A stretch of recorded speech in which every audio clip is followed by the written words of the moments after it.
உங்கள் அனைவருக்கும் இனிய காலை வணக்கம். இந்த நாள் நிகழ்ச்சியில் இன்றைய பஞ்சாங்கம்.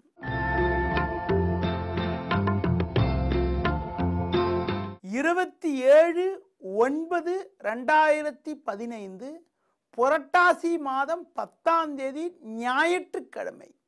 சதுர்தசி திதி பகல் 11:32 வரை, பின்பு பௌர்ணமி.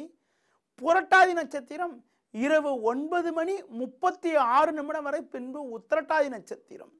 சித்த யோகம் இரவு 9:36 வரை, பின்பு அமிர்த யோகம். ராகு காலம் மாலை 4:30 முதல் 6 மணி வரை. யமகண்டம் பகல் 12 மணி முதல் 1:30 வரை.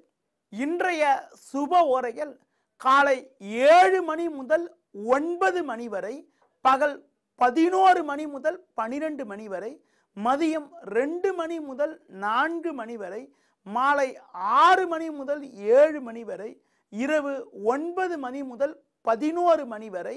இன்று பௌர்ணமி ஆகும். இனி இன்றைய ராசி பலன். மேஷ ராசி நேயர்களே, சூரியன் ராகு 6இல் அமையப்பெற்று 4ஆம் வீட்டில் சுக்கிரன் சஞ்சரிப்பதால் சுபிட்சங்கள் அதிகரிக்கும். குடும்பத்தில் மகிழ்ச்சி ஏற்படும். புதிய வாய்ப்புகள் உங்களை தேடி வரும்.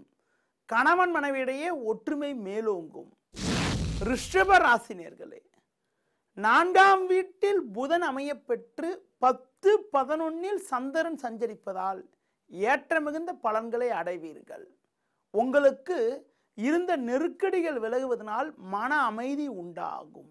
புதிய வாய்ப்புகள் தேடி வரும்.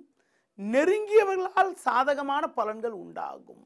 மிதுன ராசி நேயர்களே, 3ஆம் வீட்டில் செவ்வாய் அமையப்பெற்று 9-10 சந்திரன் சஞ்சரிப்பது நல்ல அமைப்பாகும். கடந்த கால சோதனைகள் எல்லாம் படிப்படியாக விலகும். எடுக்கும் முயற்சிகளில் சாதகங்கள் அதிகரிக்கும். தாராள தனவரவால் இருந்த நெருக்கடிகள் விலகி மன அமைதி ஏற்படும். கடக ராசி நேயர்களே, 8ஆம் வீட்டில் சஞ்சரிக்கக்கூடிய சந்திரன் இன்று மாலை 4 மணிக்கு பிறகு 9ஆம் வீட்டில் சஞ்சரிக்க உள்ளார். இதன் மூலமாக சந்திராசிரமமானது மாலை வேளையில் முழுமையாக முடிவடைகிறது. இருக்கக்கூடிய குழப்பங்கள் படிப்படியாக குறையும். குருவானவர் 2இல் பலமாக சஞ்சரிப்பதால் எதிர்பாராத உதவிகள், தாராள தன வரவுகள் உண்டாகி இருக்கக்கூடிய பிரச்சனைகள் விலகக்கூடிய அமைப்பும் மகிழ்ச்சி ஏற்படுவதற்கான வாய்ப்புகள் இன்றைய நாளில் உள்ளது. சிம்ம ராசி நேயர்களே, ஜென்ம ராசியில் குரு சஞ்சரிப்பது, அது மட்டும் இல்லாமல் 2இல் சூரியன் சஞ்சரிப்பதால் நிதானத்தோடு செயல்படுவது நல்லது. குறிப்பாக 7இல் சஞ்சரிக்கக்கூடிய சந்திரன் குரு இன்று 4 மணிக்கு பிறகு 8ஆம் வீட்டில் சஞ்சரிக்க உள்ளதால் மாலைக்கு பிறகு தேவையில்லாத குழப்பங்கள் ஏற்படலாம் என்பதனால் நிதானத்தோடு இருப்பது, மற்றவர்கள் விஷயத்தில் தலையிடாமல் இருப்பது மிக மிக உத்தமம். கன்னி ராசி நேயர்களே, சந்திரனானவர் 6-7இல் அமையப்பெற்று லாபஸ்தானத்தில் சுக்கிரன் சஞ்சரிப்பது சுபிட்சத்தை அதிகரிக்கக்கூடிய அமைப்பாகும். கணவன் மனைவியிடையே ஒற்றுமை மேலோங்கும்.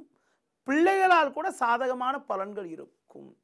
கடன் பிரச்சனைகள் விலகி சேமிப்புகள் அதிகரிக்கும். துலா ராசி நேயர்களே, 10ஆம் வீட்டில் ராசியாதிபதி சுக்கிரன் அமையப்பெற்று லாபஸ்தானத்தில் குருவும் செவ்வாயும் சஞ்சரிப்பது நல்ல அமைப்பாகும்.